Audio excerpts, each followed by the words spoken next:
여러분 안녕하십니까? 박상규입니다. 이 방송은 유튜브 KTV 뉴스에서도 실시간으로 보실 수 있습니다. 트럼프 미국 대통령이 영화와 의약품에도 관세를 물리겠다는 뜻을 밝혔습니다. 헐리우드 영화도 불황이다. 또 코로나 이후에 미국 의학업계도 어렵다고 했는데요. 그 실태, 또 우리 업계에 미칠 영향을 짚어보겠습니다. 결혼식을 하는데도 많은 돈이 들죠. 알뜰한 신랑 신부들은 공공예식장을 활용한다고 하는데요. 지역 명소를 또 대통령 별장을 활용하는 가성비 높은 공공예식장들을 소개해드리겠습니다.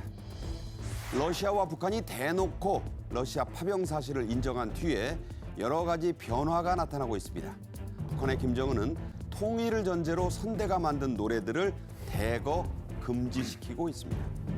먼저 송국건 전 영남일보 서울본부장, 신치영 전 채널A 전략기획본부장과 함께하겠습니다. 어서 오십시오. 네. 자, 영화 하면 이곳 떠올리죠. 대명사가 됐습니다. 할리우드죠. 그 할리우드도 요즘 불황에 시달리고 있다고 하는데요. 트럼프 미국 대통령 영화 관세를 추진하겠다. 이 방침을 지금 밝혔죠? 예, 그렇습니다. 트럼프 대통령이 무역 전쟁의 영역을 확대를 한 거죠. 그동안 이제 제조업 중심이었습니다. 자동차, 알루미늄, 철강 이런 것이었는데 이제 엔터테인먼트 산업에까지 고부가 관세를 매기겠다. 그래서 외국에서 제작돼서 미국에 들어와서 상영되는 모든 영화에 대해서는 100% 관세. 그것도 적시 적용을 하겠다. 이렇게 이야기를 했습니다. 트럼프 대통령이 내세운 이유는 이런 겁니다. 미국 영화 산업이 지금 빠르게 죽어가고 있어서 미국 영화 산업을 보호를 해야 된다. 그런데 미국 영화가 해외에 나갔을 때는 일종의 거기서 여러 가지 이 규제를 하고 있는데 우리는 별로 규제를 하지 않았다. 그래서 이제 관세를 100% 먹이겠다는 것인데 그래서 미국 영화 산업 세태를 이제 국가 안보까지 연결을 시켰어요. 그래서 국가 안보까지 위협을 하고 있으니 100% 관세를 매기겠다. 그리고 적시 시행을 하겠다. 이 입장을 밝혔습니다. 네. 이 헐리우드 제작사들도 과거에는 다 미국에서 찍었죠. 하지만 요즘 어렵다 보니 나라 밖에서 촬영을 많이 합니다. 우리나라에도 서울에서도 여러 번 찍었잖아요. 그렇죠. 화제가 된 적이 있었죠. 할리우드 영화, 최근에 나온 영화, 이 톰 크루즈의 미션 임파서블 시리즈 있지 않습니까? 이게 최신작이 이제 파이널 레코닝이라는 작품인데 이 작품 같은 경우에도 영국이나 몰타, 남아공 이런 데서 찍었고요. 그리고 히어로 영화물로 유명한 미국의 마블 스튜디오 제작사가 최신작 썬더볼츠라는 블록버스터를 말레이시아에서 상당 부분 찍었습니다. 아까 말씀하신 대로 우리나라 이 마블 스튜디오에서 2015년에 어벤져스를 촬영할 때 서울에서 촬영을 해서 강남역이 영화에 등장하는 적이 있었죠. 마포대교도 나왔어요. 그렇습니다. 그리고 2018년에는 블랙팬서를 부산 광안대교를 배경으로 찍어서 또 화제가 됐었는데 이렇게 할리우드 영화들이 외국에서 이렇게 영화를 많이 찍는 이유는 뭔가 하면 외국에서 많이 보기 때문에 외국의 관객들을 끌어모으기 위해서 이렇게 찍는 거거든요. 또 인건비 문제도 있고 제작비 문제도 있지만요. 그러니까 작년에 할리우드의 작년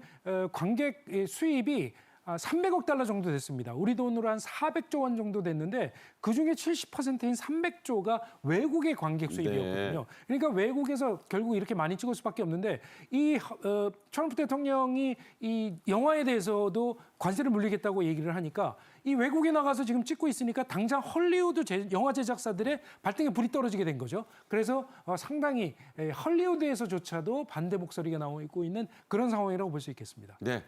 그래서 이 가뜩이나 요즘 극장 안 가는 분들 참 많잖아요.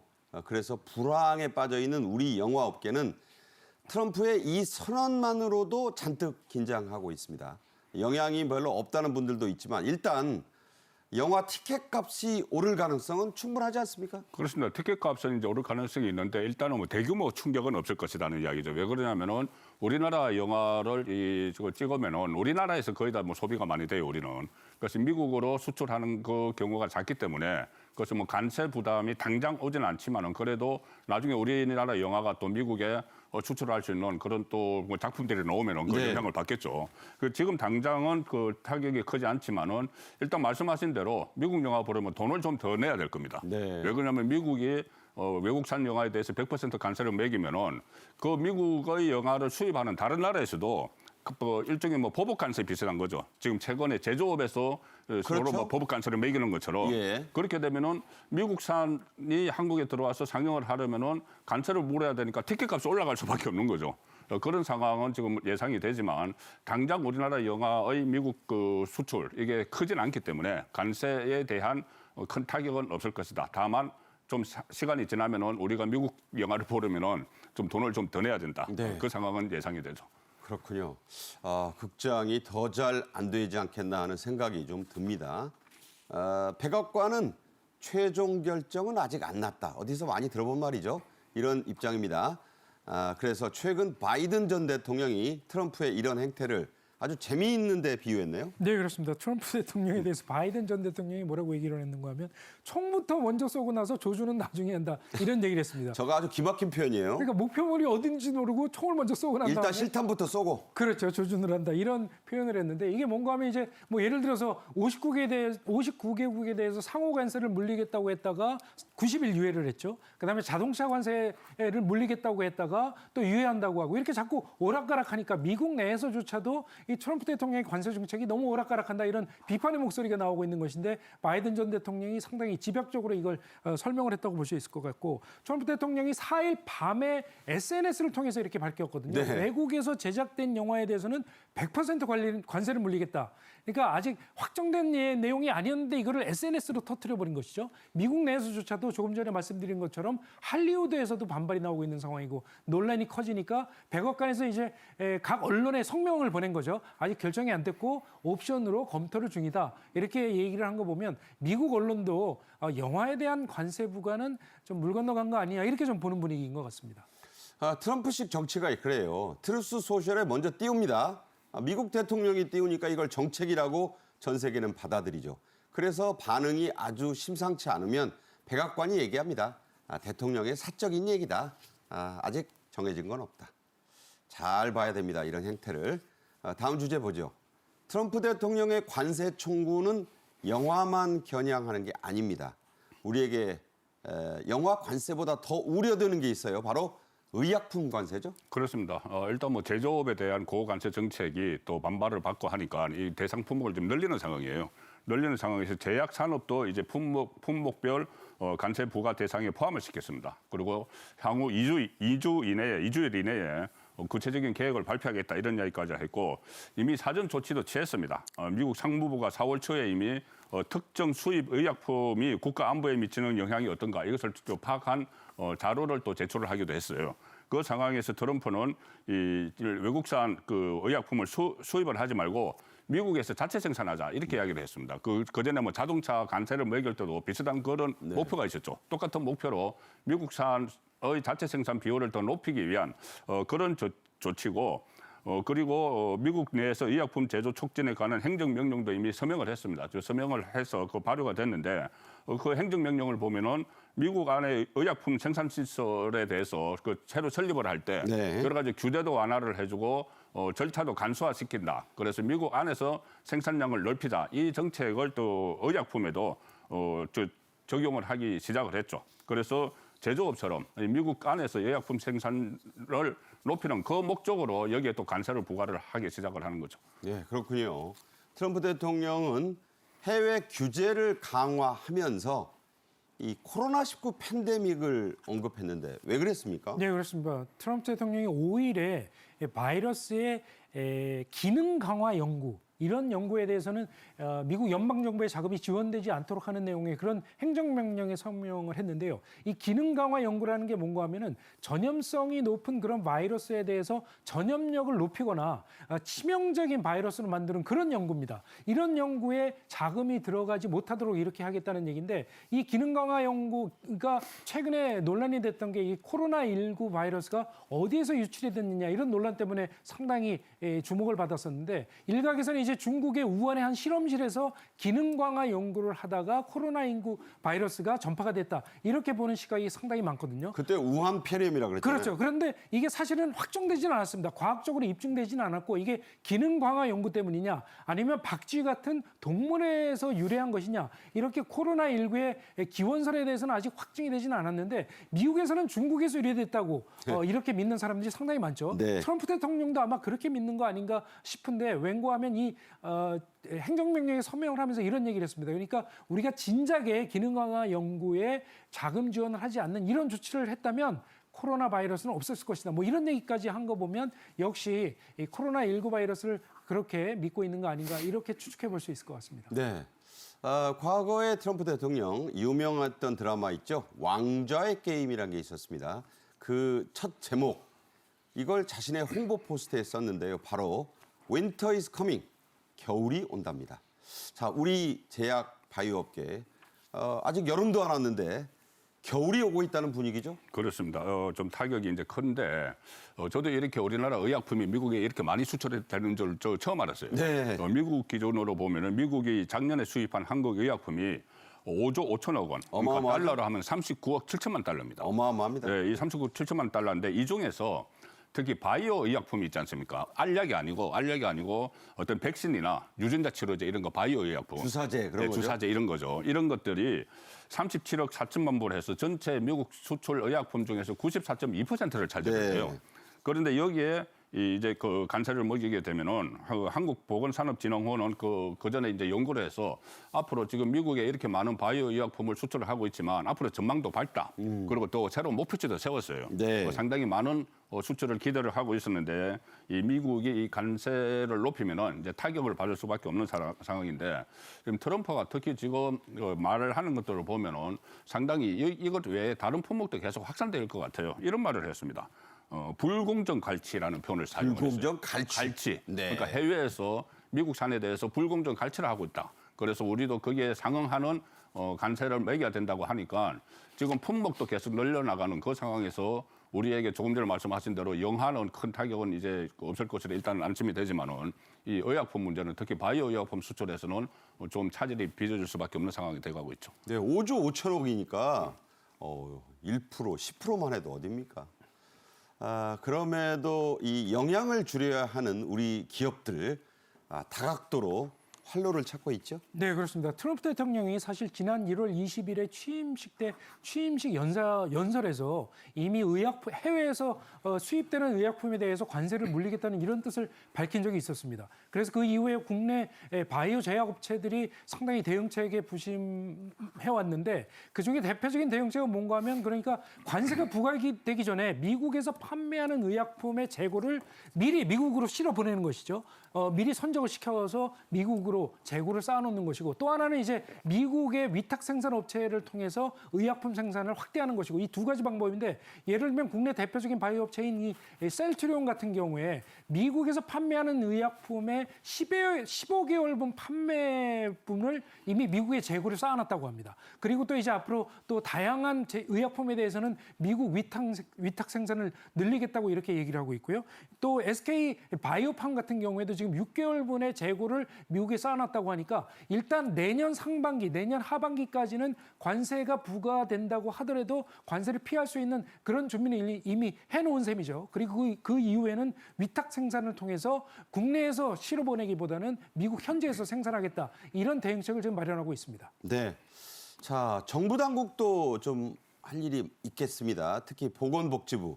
자, 어떻게 대응하고 있습니까? 일단 보건복지부가 우리 정부를 또 대표해서 미국 정부에 의견서를 보냈습니다. 의견서를 보냈는데 그 의견서 내용은 뭐 한국산의 그 의약품 수입이 미국 입장에서는 미국의 의약품 공급망을 안정하는 데 지금 큰 기여를 하고 있다. 이런 이야기고 또 하나는 미국의 그 환자들이 의약품에 이제 접근을 하는 접근성이 좀 유리해야 되잖아요. 네. 많이 이제 들어와야 되니까는 그것들도 미국 공급망 안정과 연결해서 거기에도 상당한 그 효과를 보고 있는 것 아니냐 미국에서. 그래 여기 이 상황에서 관세 조치는 좀 불필요하다. 이런 어떻게 보면 기본적인 입장인데 네. 기본적인 입장을 전하면서도 또 과거에 그 팬데믹 사태 때 우리하고 미국이 의약품 관련해서 그때 여러 가지 백신 그 수입 문제를 놓고 잘 협조를 했지 않습니까? 네, 그렇죠. 그 협조를 한 것도 결과적으로는 양국의 그 안보 그 강화에 그것도 다 일조를 했지 않았냐. 그 팬데믹 사태 때 이야기도 하면서 어떻게 하든 이 미국이 우리의 그 의약품을 수입해서 많은 이익을 보고 있으니까 그 환자들에게도 이익을 보고 있으니까 관세 조치를 좀 유보해달라 이런 입장을 의견서를 보냈습니다. 그런데 미국에서는 아직 이 어떤 반응이 아직 확인은 안 되고 있어요. 네, 네. 그걸 지켜봐야 됩니다. 그렇군요. 자, 이 미국에서도요, 서민들 난립니다. 미국에서 가장 많이 먹는 음식, 그 중에 하나가 맥도날드겠죠. 맥도날드 매장이 미국에서 많이 줄었다고 하네요. 네, 그러니까 맥도날드 아시다시피 미국에서 제일 큰 햄버거 프랜차이즈입니다. 미국 사람들이 제일 좋아하는 업체거든요. 이 맥도날드의 소비까지 줄어든다는 얘기는 정말 서민이나 중산층의 지갑이 닫히고 있다 이런 걸로 볼 수 있을 텐데. 그러니까 제일 싼 음식이잖아요. 저게. 그럼요. 뭐 1달러 정도만 돼도 먹을 수 있으니까요. 맥도날드가 올해 1분기 실적을 발표를 했는데 올해 1분기 실적이 전년 동기 대비해서 3.6%나 감소를 했다고 합니다. 이게 이제 2020년 1분기에 코로나19 때문에 8% 정도가 줄어든 적이 있었는데 그 이후에 가장 큰 감소폭이고요. 또 맥도날드 입장에서는 작년 4분기에도 매출이 줄어들었는데 지금 2분기 연속 그 매출이 줄어들어서 상당히 어려운 입장에 처해 있거든요. 그런데 이 캠프친스키 맥도날드 CEO가 이 실적을 발표하면서 얘기한 그 이유를 이렇게 설명을 했습니다. 소비자들이 불확실성이 커지고 있어서 지출을 줄이고 있다. 네. 관세랄지 경기 침체 때문에 우리가 상당히 높아지고 있어서 소비 심리가 급속도로 얼어붙고 있고 그래서 맥도날드의 매출이 줄어들고 있다. 이렇게 우려를 표현했는데 맥도날드뿐만 아니라 뭐 피자헛이랄지 KFC랄지 다른 브랜드까지도 상당히 매출 감소의 영향을 겪고 있다고 이렇게 분석이 되고 있습니다. 지금 말씀하신 새 업체는요, 중산층 이상, 이른바 돈 좀 있다는 사람들은 안 먹는 브랜드입니다. 그런데 서민들이 먹는 브랜드의 매출이 떨어졌다. 그만큼 살기가 어렵다. 미국 서민들 지금 힘들다. 이런 얘기입니다. 다음 주제죠. 결혼을 하려는 신혼부부들이 늘어서 반가운 소식이긴 한데 식장이 없습니다. 1년 전부터 예약을 해도 찾기 어렵다. 이런 이야기들 많이 듣게 됩니다. 예식장 부족이 결혼 준비하는데 이게 뭐 장소에서 길거리에서 할 수도 없고 작지 않은 장애물이 되고 있죠? 그렇습니다. 저희들이 뭐 우리 정부에서 저출산 대책을 많이 내놓고 있는데 그중에 하나가 이제 결혼을 장려하는 거죠. 결혼을 장려하는 건데 요즘 젊은 층들이 결혼을 잘 하지 않으려는 이런 추세가 있는데다가 결혼을 하려고 해도 예식장 잡기가 힘들다. 하늘의 별 따기다. 이런 이야기까지 나오고 있습니다. 왜 그러냐면은 그때 코로나 그 팬데믹 시절에 그때 저도 제 아이를 그때 결혼을 시켰는데 그랬죠. 그 뭐 하객도 25명으로 그때 제한이 됐어요. 제한이 되고 또 결혼식을 뒤로 미루고 하는 바람에 예식장이 그 잘 사업이 안 되니까 많이 예식장이 망했어요. 다 문 닫았습니다. 그래서 한 20% 정도가 문을 닫았는데 네. 그게 아직 회복이 되지 않고 있으니까 예. 수요가 그 팬데믹 이전으로 다시 높아졌는데 공급이 20%가 줄어든 상황이니까 이 예식장 잡기가 지금 상당히 어려워진 겁니다. 20%나 지금 없어져 버렸기 때문에. 그래서 예비 후보들은 이 돈이 있어도 정말 결혼식장 잡기가 힘들다 이런 말이 나오고 또 결혼 준비하느라고 너무 지친다라는 말까지 지금 나오는 상황이에요. 네. 그리고 물론 이 좀 차이는 있습니다. 가령 특급 호텔 같은 경우는 좀 예약을 하기가 쉽다고 해요. 그런데 돈이 너무 비싸죠. 그건 뭐 많이 너무 주잖아요. 비싸니까는. 예. 그런데 일반적으로 우리 그 신혼부부들이 좀 사용을 할 수 있는 그런 그 식사가 잘 되고 또 식사 그 좀 양이나 질이 좀 좋고 이 교통이 좀 무난한 가성비 이런 좋은? 지역은 가성비 좋은 이런 예식장은 정말 예약 경쟁률이 너무 치열하다. 그래서 이거 하다가 다 지치겠다 이런 이야기까지도 나오고 있습니다. 네. 과거 서울 영등포에 가면은요, 한 거리에 블록이 온통 다 결혼식장 타운도 있었습니다. 얼마 전에 가보니까 전혀 아닌 모습이더라고요. 결혼 자체를 안 하다 보니 그 많던 결혼식장, 뭐 우리 송 본부장 말씀에 따르면 5곳 중에 한 곳 문 닫았다는 거죠? 네, 그렇습니다. 국세청이 이제 세금을 걷어들여야 되니까 각 업종별로 업체 수 관리를 합니다. 통계를 관리하는데 국세청 통계에 따르면은 작년 말 현재 우리나라 전국에 있는 예식장이 714곳이었습니다. 그런데 이게 코로나 직전이죠. 코로나 직전인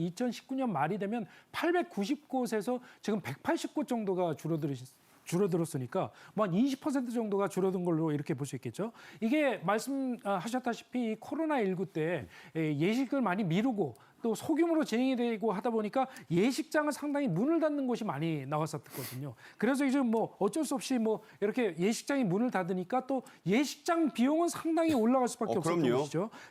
올해 지금 예식장 비용이 평균 1,400만 원이라고 하는데요. 이게 2021년에 890만 원에 비해서 뭐 50% 넘게 증가한 것이니까. 그래서 지금 결혼을 하는 예비 신혼부부 같은 경우에는 예식장만 잡을 수 있으면은 뭐 3시간, 4시간, 뭐 오전이건 오후건 저녁이건 가리지 않고 예약을 해서 지금 결혼식을 치르는 이런 풍경이 나오고 있다는 것이죠. 네. 자, 예식장 부족이 이렇게 심각해지자 전국에 산재한 각종 공공 예식장들이 주목을 받고 있습니다. 대표적인 곳들 중 하나가 대통령 별장이었던 청남대인데요. 직접 보시죠.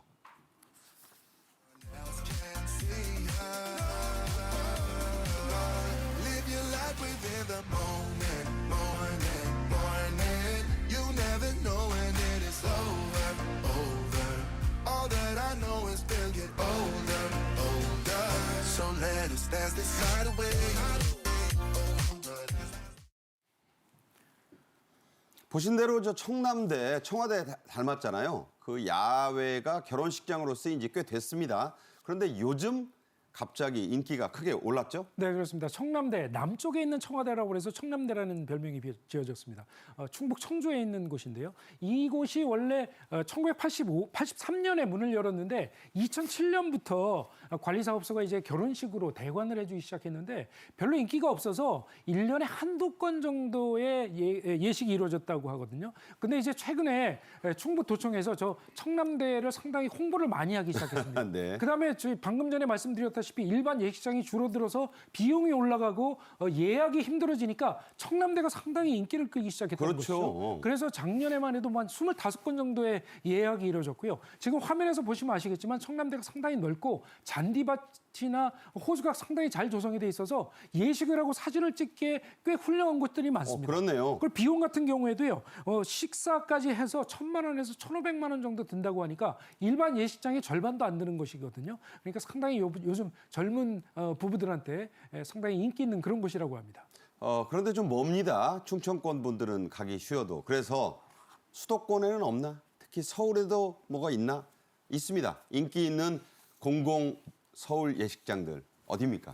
일단 그 가장 대표적으로 꼽히는 곳이 이제 신혼부부들이 꼽는 것이 서울 전논동에 보면은 전동동, 거기 보면 서울 시립대학교라고 있어요. 동대문에 있는 거. 네, 서울 시립대학교. 거기 보면은 시립대 안에 자작마루라고 있는데 이게 서울시에 등록된 문화재입니다. 지금 화면에 나오는 예. 저것인데 아주 오래 전에 건축이 됐죠. 1937년에 건축이 됐으니까 어떤 뭐 고전미도 풍기고 그러네요. 예, 그런 장소입니다. 그래서 여기 꽃장식이나 무대 분위기 같은 것들이 이용을 하는 신혼부부들에게 좀 호평을 받고 문화재니까. 네, 문화재니까요. 호평을 받고 있죠. 그리고 이 비용이 보면 한 1,900만 원 정도 든다고 해요. 네, 900이요. 그냥 900. 900. 예, 예. 그렇게 드는데 이게 이 일반 예식장에 비해서 한 1,000만 원 정도는 이제 싸다. 1,000만 원 정도 저렴하기 그런데요. 때문에 여기에 지금 이용을 하는데 그렇다고 가성비가 떨어지질 않아요.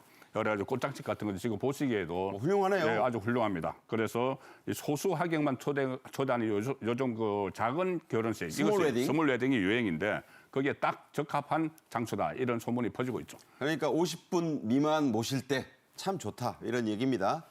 저도 사실 몰랐는데 국립중앙박물관 안에도 이 공공예식장이 있다고요? 네, 그렇습니다. 용산공원 내에 위치하고 있죠. 국립중앙박물관이.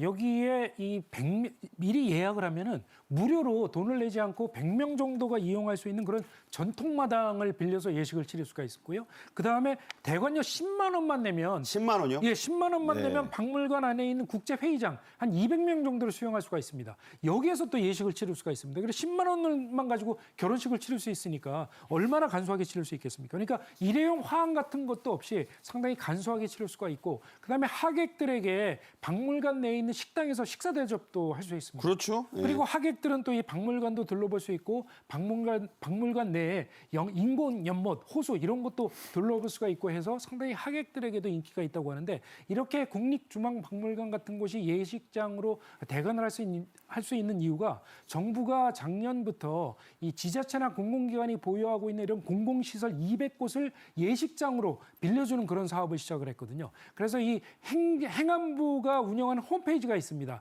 그 홈페이지에 들어가면 그 200곳이 어디인지 언제 예약을 할 수 있는지 이런 정보를 자세하게 얻을 수 있다고 합니다. 공유누리라는 곳을 검색창에서 치시면 자세한 정보가 쫙 나와 있습니다.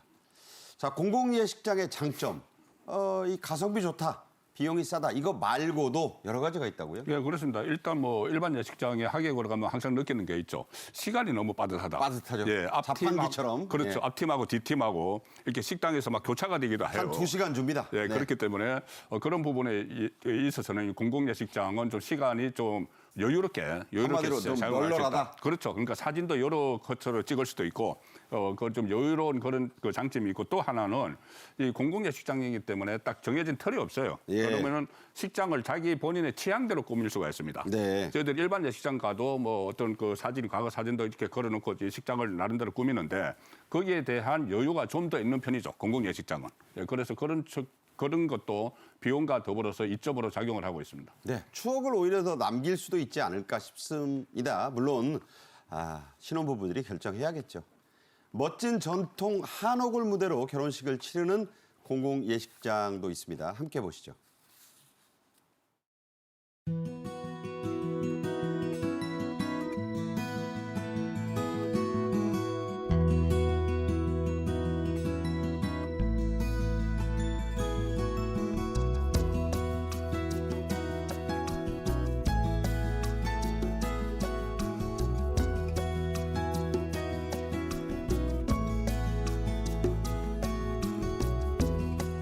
저희가 생각하는 합리적인 선에서 결혼을 준비할 수 있었고 이런 공간에서 뜻깊은 자리를 할 수 있다는 점에서 공공결혼식을 좀 선택한 것 같습니다. 네, 서울시의 한 공공예식장은 내년 말까지 예약이 다 찼다고 하는데요. 재작년에 시작된 서울시의 공공예식장 사업, 지금은 완전히 본고도에 올랐어요. 네, 그렇습니다. 지금 서울시의 공공예식장 사업의 대상 장소가 23개 장소거든요.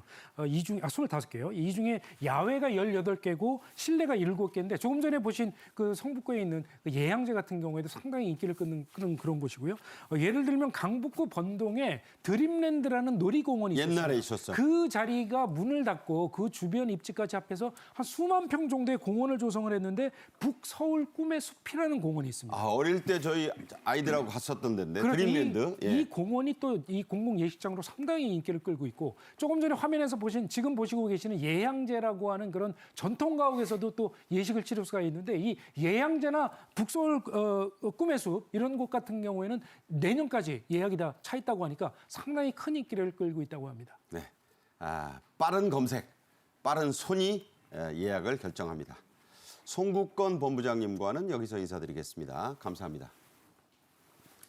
러시아와 북한이 대규모 파병 거래를 공식 인정한 뒤에 여러 가지 변화들이 나타나고 있습니다. 자, 어떤 변화들이고 그 이유는 뭔지 짚어보겠습니다. 또 우리에게도 많이 알려진 북한 노래 반갑습니다가 금지곡이 됐습니다. 왜 그랬을까요? 먼저 영상 보겠습니다. 삼천리 금수강산 8천만 결의와 같이 북한함을 동적으로 오도하는 잔재적인 낱말들을 사용하지 않는다는 것과 대한민국을 철두철미 제1의 적대국으로 불변의 주적으로 확고히 간주하도록 교육 교양 사업을 강화한다는 것.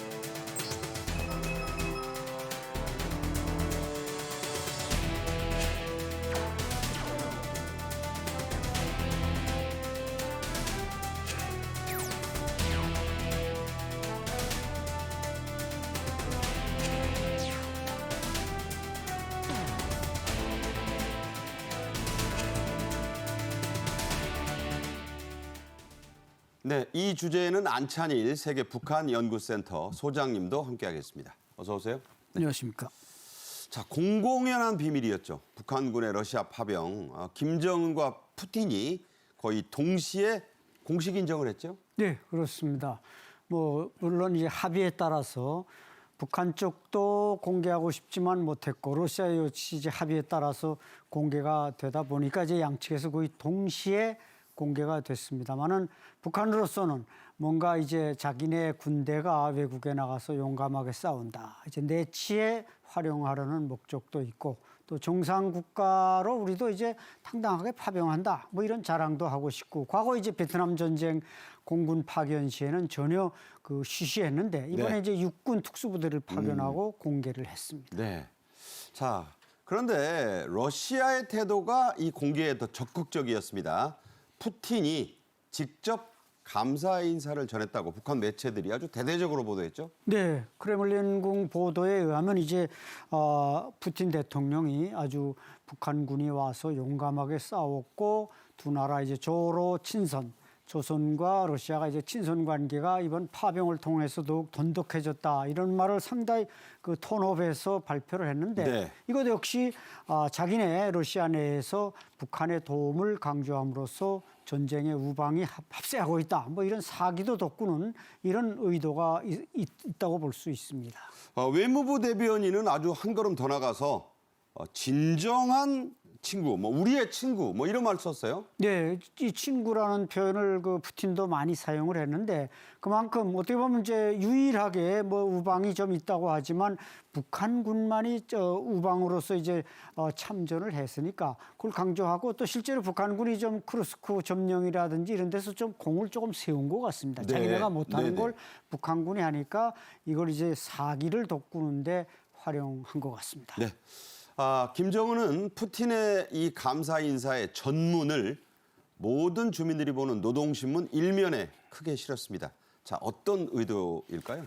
네, 그러니까 이제 북한으로서는 사실 뭐 주체 사상을 강조하고 뭐 여러 가지 자기네 지도자, 자기네 모든 것이 최고라고 합니다만은 이번에 러시아 전쟁에 군대를 보냄으로써 말하자면 그 밀가루도 오고 중요도 오고 군 장비도 이제 현대화하는데 많은 그 득을 봤으니까 어쨌든 이것이 북한 내에 또 자꾸 알려지면서 주민들이 또 통치자에 대한 어떤 리더십보다도 큰 나라에 대한 우상화나 이 사대주의가 생길 수 있으니까 이것은 김정은의 그 리더십에 의해서 말하자면 그 이런 우방과의 관계가 그 발전하게 됐다. 이런 걸 이제 강조하기 위해서 노동신문 일면에다가 자꾸 내보내고 있습니다. 네. 자, 이를 뒷받침하듯이 러시아는 러시아 국영방송 기자의 SNS에 파병됐던 북한군의 생활 모습을 아주 생생히 전했습니다. 어떤 모습인지 영상으로 보겠습니다.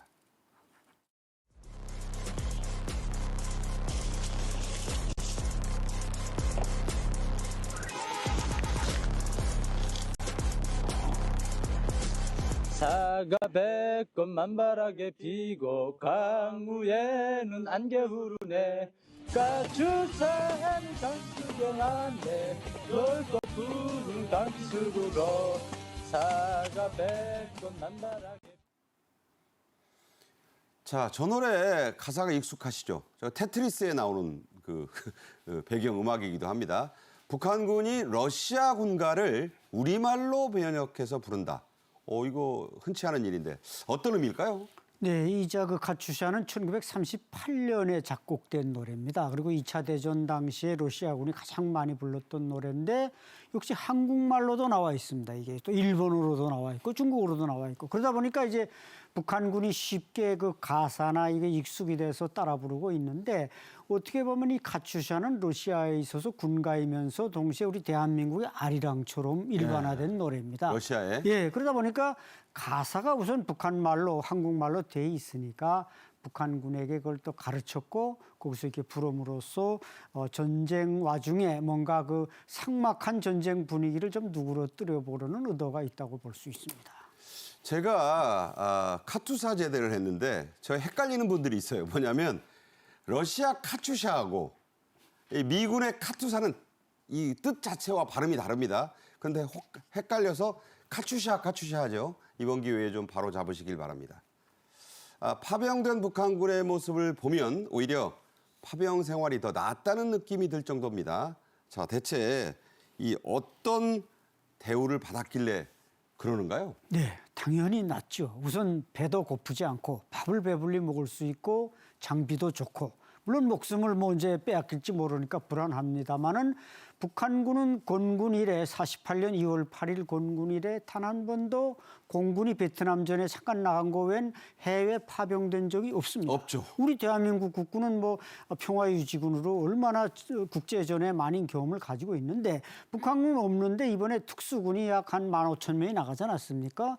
가보니까 뭐 장비도 좋지 뭐 배도 안 고프지 그러니까 당연히 북한군으로서는 잘 나왔다. 거기다가 뭐 또 인센티브를 약속을 했는데 노동당 입당이라든지 뭐 평양 배치라든지 훈장이라든지 이런 걸 약속을 받았으니까 나중에 뭐 죽더라도 장한 일단 환경은 좋다. 이래서 이제 그런 말이 나온 겁니다. 그러니까 저게 지금 고춧가루인데요. 네. 북한군 전용 고춧가루를 준다. 우리 입장에서 보면 참 별거 아니다 할 수도 있는데 북한군 입장에서는 별식으로 고춧가루를 따로 주는 거. 그거 그렇죠. 대단한 거죠. 네, 북한군에는 물론 고춧가루도 부족합니다. 그러니까 이제 외국에 나가 있으니까 여러 가지 뭐 김치라든지 이게 그리울 텐데 그 모든 걸 풍족하게 못 주니까 그 대신 고춧가루를 식탁에다 이렇게 다 놔가지고 뭐 먹게 해주는 그런 이제 배려를 하는 겁니다. 일종. 네.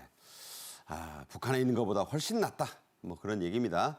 북한과 러시아가 파병을 공식 인정한 이유 바로 국제사회에 보여주기 위한 일종의 선동술이다. 이런 얘기도 나와요. 그렇습니다. 이제 트럼프 대통령이 취임한 이후에 지금 미국과 러시아 간의 우크라이나 전쟁 종전 협상이 진행되고 있지 않습니까? 그러니까 이 북한군의 용맹한 모습을 보여주면서 우리 러시아와 북한이 이렇게 상당히 동맹이 끈끈하게 유지가 되고 있고 만약에 전쟁이 끝나지 않는다고 하면 우리는 좀 더 전선을 확대를 해서 이 전쟁을 길게 끌고 갈 수 있다. 이런 메시지를 전하는 것으로 이렇게 해석을 하고 있는 것이죠. 그래서 트럼프 대통령과의 우크라이나 전쟁 종전 협상에서 좀 유리한 위치를 차지하려는 이런 포석을 깐 거 아니냐.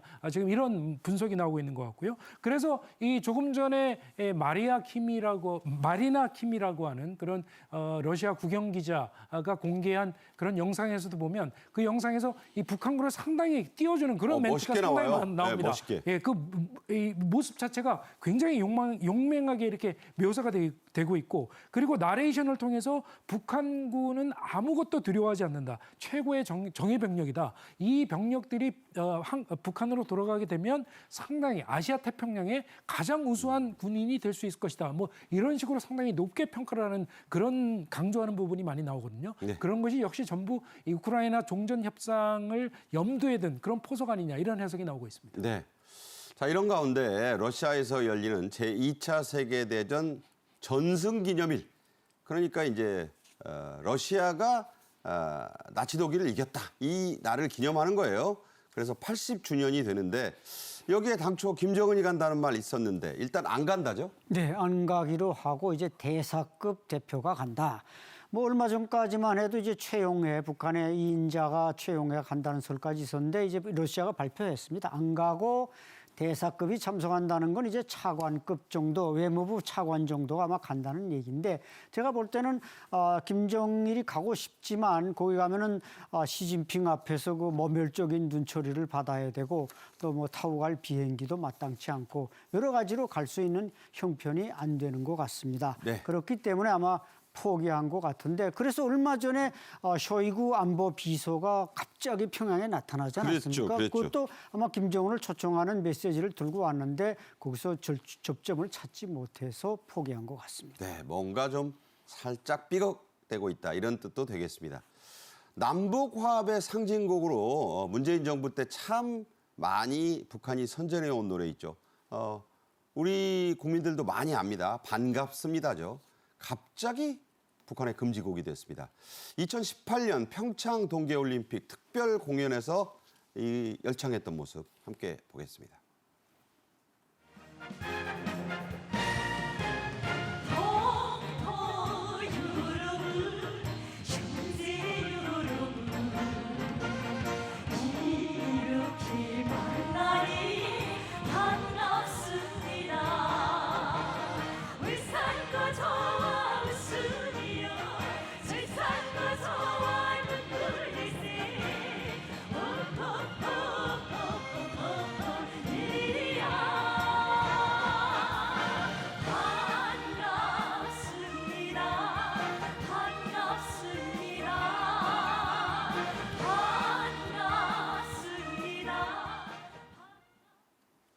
네, 이 노래 말고도 적대적 두 국가론, 김정은이 지금 줄기차게 밀고 있잖아요. 이것 때문에 금지된 노래들 또 있다고요? 네, 그렇습니다. 얼마 전에 이제 북한에서 그 황인용이라는 인민예술가가 사망을 했는데 이 사람이 작곡한 노래 중에 이제 뭐 백두와 한라는 내 조국 이제 영상에 나왔습니다만은 지금도 이제 그때도 그랬고 인민배우고 김옥주, 김정은 위원장이 제일 사랑한다는 김옥주도 부르고 현송월도 부른 노래인데 이런 노래들을 못 부르게 하는 것은 바로 이제 두 개의 국가론, 통일의 소멸이라는 자기네 체제만 지키겠다는 이런 데로부터 대한민국 통일과 관련된 모든 노래는 없애고 심지어 애국가에서는 삼천리 아름다운 내 조국이라는 가사가 1절에 나오는데 그것을 삼천리라는 말을 삭제하고 그러니까 삼천리가 아니다는 거죠. 아니죠. 이제 자기네 반쪽만 1500리만 자기네고 네. 이 1500리는 아니라는 건데 그래서 이제 그 삼천리를 빼고 이 세상 아름다운 내 조국 뭐 이런 지금 아주 차단 정책을 강력하게 구사하고 있습니다. 네, 북한에서 김정은이 아무리 해도 못 막는다는 게 하나 있습니다. 바로 장마당 경제입니다. 어떤 식으로든지 구한다 이런 얘기가 있죠. 북한 당국의 철저한 금지 방침에도 불구하고 한국산 영양제를 찾는 주민들 크게 늘었다고요? 네, 그렇습니다. 이제 북한에서는 이게 키가 다 작습니다. 못 먹어서 순전히. 네. 뭐 군인이든 중학생이든 고등학생이든 북한은 보통 우리보다 한 10cm 이상이 적습니다. 10cm. 네, 10cm 이상입니다. 그러다 보니까 이게 그 키 크는 약이 특히 이제 대한민국에서 그 들어가는데 브랜드를 말해도 되나요? 텐텐이라. 괜찮아요. 텐텐. 네, 텐텐. 이게 들어가는데 이게 이제 장마당에서 제일 인기가 있답니다. 오. 가격도 대단히 비싸답니다. 네. 뭐 60달러. 60불. 60불. 그러니까 엄청난데도 그게 인기가 있다는데 이것은 그만큼 이제 북한에 장사하는 사람들은 밥은 먹게 되니까 우리 자식이 남 자식보다 좀 키가 조금 커야 된다. 이런 욕구가 이제 분출하면서 그 텐텐이 대단히 인기가 좋다고 합니다. 자, 60달러를 저런 경우 북한 돈 주면 못 사나요?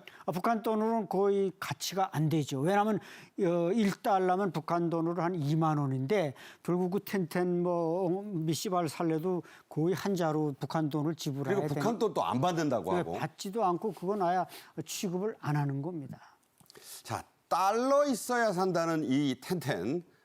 그런데도 어떻게든 구한다고 하는데 그 이유가 김주애의 성장 상태를 주민들이 매체를 통해 여러 경로로 직접 보고 있기 때문이라고요? 네, 그렇습니다. 김주애가 3년 전에 처음 TV에 등장했을 때 보면 그때가 이제 초등학교 저학년이었는데 키가 상당히 작았습니다. 그런데 요번에 신형 구축함 진수식의 김주애의 모습이 3년 만에 보면 부쩍부쩍 컸어요. 김정은하고 거의 키가 똑같습니다. 그러니까 지금은 귓속말 할 때 보면 높이가 같아요. 네, 10대 초반의 나이인데 저 나이에 벌써 아버지와 똑같은 나이니까 북한 주민들이 저 모습을 보면서 야, 김주애는 도대체 뭘 먹고 저렇게 키가 컸을까 하고 알아보라고. 그런 마음이 드는 거죠. 네, 알아보라고. 그렇죠. 그러니까 비타민이라도 좀 먹여서 애 키를 좀 컸으면 좋겠다. 이런 희망이 아주 강력해지는 것이고 저렇게 특히 북한 주민들이 키에 대해서 집착을 하는 이유가 뭔가 하면 키가 작으면 아까 말씀드렸다시피 뭐 150cm 정도밖에 안 되는 이런 나이, 이런 키밖에 안 되거든요. 그러면은 키가 너무 작으면 군대를 못 갑니다. 군대를 못 가고 이런 다른 농장 같은 데서 일을 해야 되는데 또 시집도 잘 못 간다고 그래요? 그러면 사회생활이 좀 불편하다고 네. 합니다.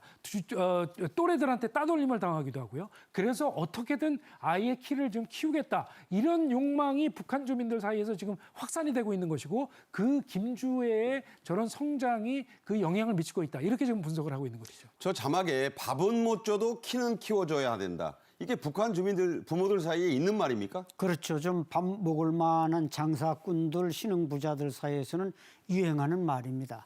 그래서 이제 말씀하셨지만 이걸 구입하려면 북한 내에서 뭐 모방할 수 없는 거고 뭐 초코파이도 모방해보고 라면도 모방했지만 이 텐텐을 모방할 수 있습니까? 그래서 국경을 통해서 밀수를 해가지고 들여오기 때문에 그 가격도 높은 겁니다. 지금 말씀하신 대로 이 한국산 영양제, 특히 텐텐 구하기 그야말로 하늘의 별 따기 수준인데 해외 출국자에게 부탁하거나 밀수에 의존하는 주민들 참 많다고요? 네, 그렇습니다. 해외 출장 가거나 뭐 장사 가거나 이런 사람들한테 부탁을 하는데 그게 가격이 그만큼 폭등하게 되고 가치가 높다 보니까 어쨌든 북한 내에서 지금 어린이를 키우는 가정에서 이 제일 인기가 있는 건 이게 텐텐인데 그게 또 자꾸 소문이 나는 겁니다. 북한은 이게 소문이 아주 빠릅니다. 구전이 빠르기 때문에 너도 나도 그걸 구입하려고 하는데 수요를 보장할 수가 없는 겁니다. 그러니까 이제 밀수라도 해서 네, 밀수를 하는 겁니다. 전부 그러니까 다. 부모들의 그 자식에 대한 사랑은 뭐 북한이라고 예외가 아니네요. 그렇습니다. 예.